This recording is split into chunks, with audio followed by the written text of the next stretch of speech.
debate. At least some of us are very, very happy to be here tonight. I'm Rachel Maddow, here in Atlanta, Georgia tonight with my fellow moderators. Andrea Mitchell is NBC News Chief Foreign Affairs Correspondent and the host of Andrea Mitchell Reports on MSNBC. Ashley Parker is White House reporter for The Washington Post, and Kristen Welker is NBC News White House correspondent. We'll be covering a wide range of topics tonight, including national security, race, and climate. Each candidate will have 1 minute and 15 seconds to answer our questions, and 45 seconds if we need to follow up. And we ask the audience to respect the candidates and please don't interrupt. There's 10 candidates here tonight. No time to waste. Let's get right to it. We're in the middle of the fourth presidential impeachment proceedings in our nation's history. Ambassador Gordon Sondland delivered testimony today in the House impeachment inquiry that buttressed the case that President Trump withheld military aid to Ukraine and a White House meeting with President Zelensky because he wanted the Ukrainian president to announce investigations that would benefit President Trump politically. Senator Warren, you have said already that you've seen enough to convict the president and remove him from office. You and 4 of your colleagues on this stage tonight, who are also U.S. senators, may soon have to take that vote. Will you try to convince your Republican colleagues in the Senate to vote the same way? And if so, how? Of course I will. And the obvious answer is to say, first, read the Mueller report, all 442 pages of it that showed how the president tried to obstruct justice. And when Congress failed to act at that moment, it meant the president felt free to break the law again and again and again. And that's what's happened with Ukraine. We have to establish the principle, no one is above the law. We have a constitutional responsibility and we need to meet it. But I want to add one more part based on today's testimony. And that is, how did Ambassador Sondland get there? You know, this is not a man who had any qualifications except one. He wrote a check for $1 million. And that tells us about what's happening in Washington. The corruption, how money buys its way into Washington. You know, I raised this months ago about the whole notion that donors think they're going to get ambassadorships on the other side. And I've taken a pledge. Anyone who wants to give me a big donation, don't ask to be an ambassador, because I'm not going to have that happen. I asked everyone who's running for president to join me in that. And not a single person has so far. I hope what we saw today during the testimony means lots of people will sign on and say we are not going to give away the ambassador posts to the highest bidder. Senator Warren, thank you. Senator Klobuchar, you've said that you support the impeachment inquiry, but you want to wait for a Senate trial to hear the evidence and make a decision about convicting the president. After the bombshell testimony of Ambassador Sondland today, has that view changed for you? I have made it very clear that this is impeachable conduct, and I've called for an impeachment proceeding. I just believe our job as jurors is to look at each count and make a decision. But let me make very clear that what this impeachment proceeding about is really our democracy at stake. This is a president that not only with regard to his conduct with Ukraine, but every step of the way puts his own private interests, his own partisan interests, his own political interests in front of our country's interest. And this is wrong. This is a pattern with this man, and it goes to everything from how he has betrayed our farmers and our workers to what he has done with foreign affairs, leaving the Kurds for slaughter, sucking up to Vladimir Putin every minute of the day. That is what this guy does. And I think it is very, very important that we have a president that's going to put our country first. I was thinking about this when I was at the Carter Presidential Museum, and on the wall are etched the words of Walter Mondale when he looked back at their 4 years, not perfect. And he said this: "We told the truth, we obeyed the law, we kept the peace." We told the truth, we obeyed the law, we kept the peace. That is the minimum that we should expect in a president of the United States. Senator, thank you. Senator Sanders, I'd like to go to you.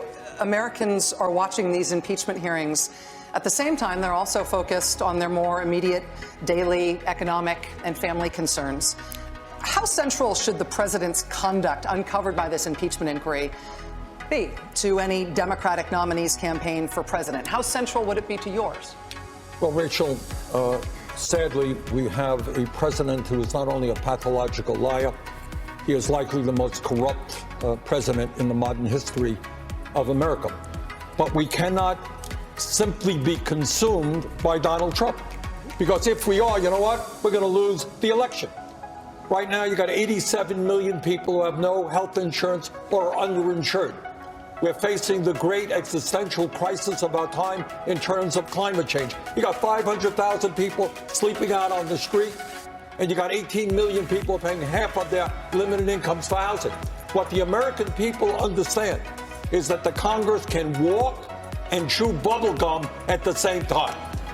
In other words, we can deal with Trump's corruption, but we also have to stand up for the working families of this country.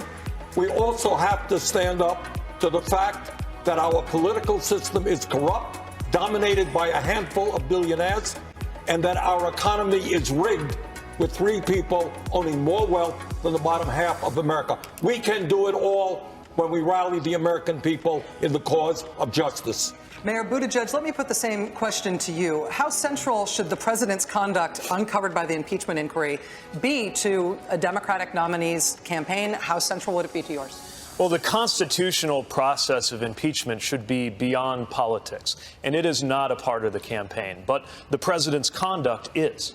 The impeachable conduct that we have seen in the abuse of power that we're learning more about in the investigations, but just to be clear, the president's already confessed to it on television. But that's just part of what we've seen. Under normal circumstances, a president would leave office after something that was revealed recently that barely got any attention at all, which was the president had to confess in writing, in court, to illegally diverting charitable contributions that were supposed to go to veterans. We are absolutely going to confront this president for his wrongdoing, but we are also each running to be the president who will lead this country after the Trump presidency comes to an end, one way or the other. I'm running to be the president for that day the sun comes up and the Trump presidency is behind us, which will be a tender moment in the life of this country. And we are going to have to unify a nation that will be as divided as ever, and while doing it, address big issues that didn't take a vacation for the impeachment process or for the Trump presidency as a whole. A climate approaching the point of no return. The fact that we've still got to act on health care. Kids learning active shooter drills before they learn to read. And an economy where even when the Dow Jones is looking good, far too many Americans have to fight like hell just to hold on to what they've got. Mr. Mayor. Those are the crises that will be awaiting the next president and will be at the heart of our campaign. Mr. Mayor, thank you. Andrew. Vice President Biden, you've suggested in your campaign that if you defeat President Trump, Republicans will start working with Democrats again. But right now, Republicans in Congress, including some of whom you've worked with for decades, are demanding investigations not only of you, but also of your son. How would you get those same Republicans to work with you? Well, look, the next president of the United States is going to have to do 2 things. Defeat Donald Trump, that's number 1. And number 2, going to have to be able to go into states like Georgia and North Carolina and other places and get a Senate majority. That's what I'll do. You have to ask yourself up here, who is most likely to be able to win the nomination in the first place, to win the presidency in the first place? And secondly, who is most likely to increase the number of people who are Democrats in the House and in the Senate? And by the way, I learned something about these impeachment trials. I learned, number 1, that Donald Trump doesn't want me to be the nominee. That's pretty clear. He held up aid to make sure that, while at the same time, innocent people in the Donbass are getting killed by Russian soldiers. Secondly, I found out that Vladimir Putin doesn't want me to be president. So I've learned a lot about these things early on from these hearings that are being held. But the bottom line is, I think we have to ask ourselves the honest question. Who is most likely to do what needs to be done? Produce a Democratic majority in the United States Senate, maintain the House, and beat Trump. Senator Harris, your thoughts about that? Well, first of all, we have a criminal living in the White House. And there is no question that in 2020, the biggest issue before us until we get to that tender moment is justice is on the ballot. And what we saw today is Ambassador Sondland, by his own words, told us that everyone was in the loop. That means it is a criminal enterprise engaged in by the president, from what we heard today, the vice president, the Secretary of State, and the Chief of Staff. And so this not only points to the corrupt nature of this administration and the need for these impeachment proceedings to go forward, but it also points to another issue. And back to the question that you asked earlier, which is, what does this mean for the American people? Because what it means when I watch this is that there are clearly two different set of rules for two different groups of people in America. The powerful people who with their arrogance think they can get away with this, and then everybody else. Because here's the thing. For those working people who are working 2 and 3 jobs, if they don't pay that credit card by the end of the month, they get a penalty. For the people who don't pay their rent, they get evicted. For the people who shoplift, they go to jail. We need the same set of rules for everybody, and part of the reason I'm running for president is to say that we have to bring justice back to America for all people, and not just for some. Thank you, Senator. Senator Warren, you have cast yourself as a fighter.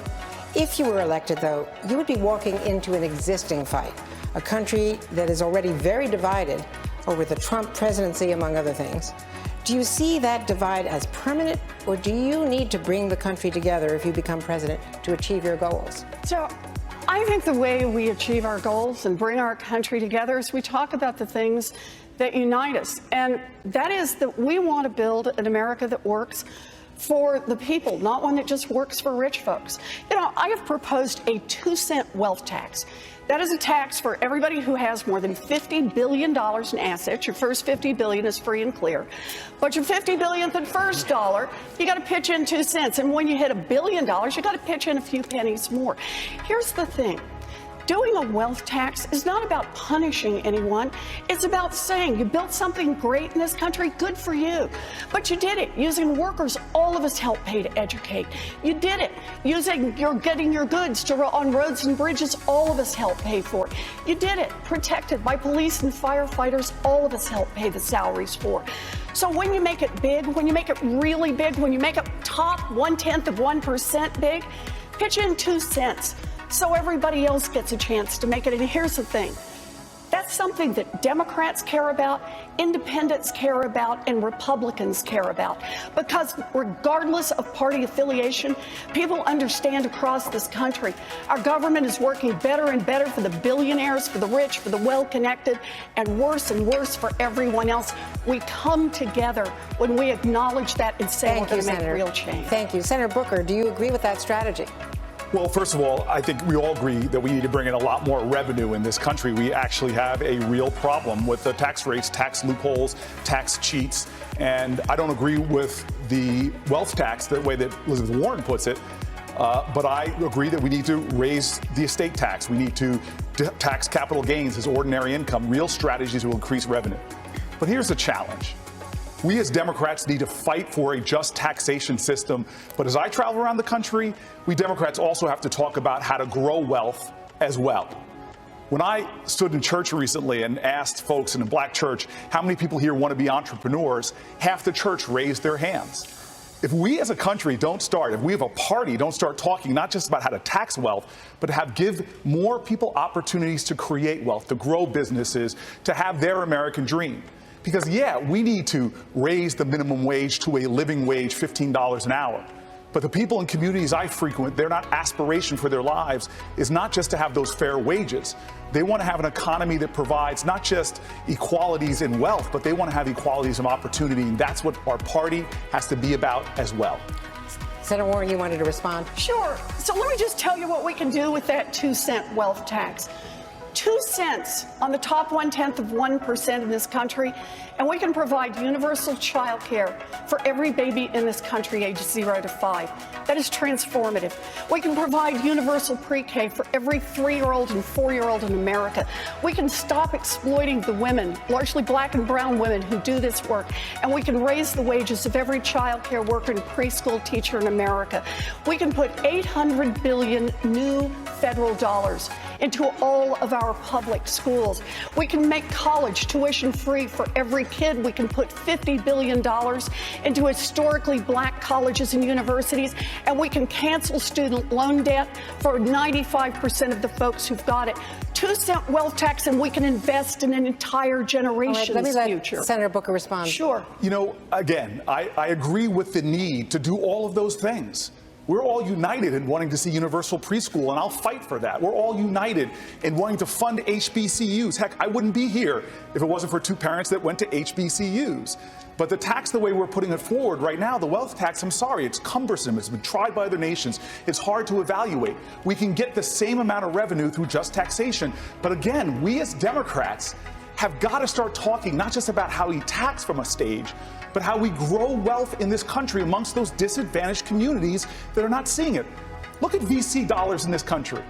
75% of them go to 3 metropolitan areas. There is worth in the inner city.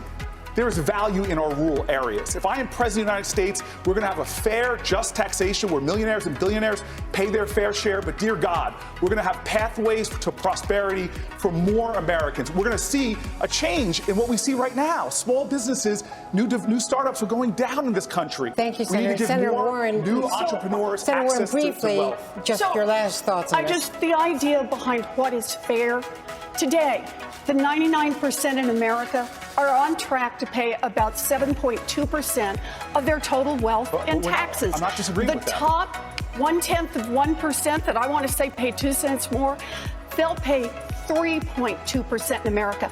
I'm tired of freeloading billionaires.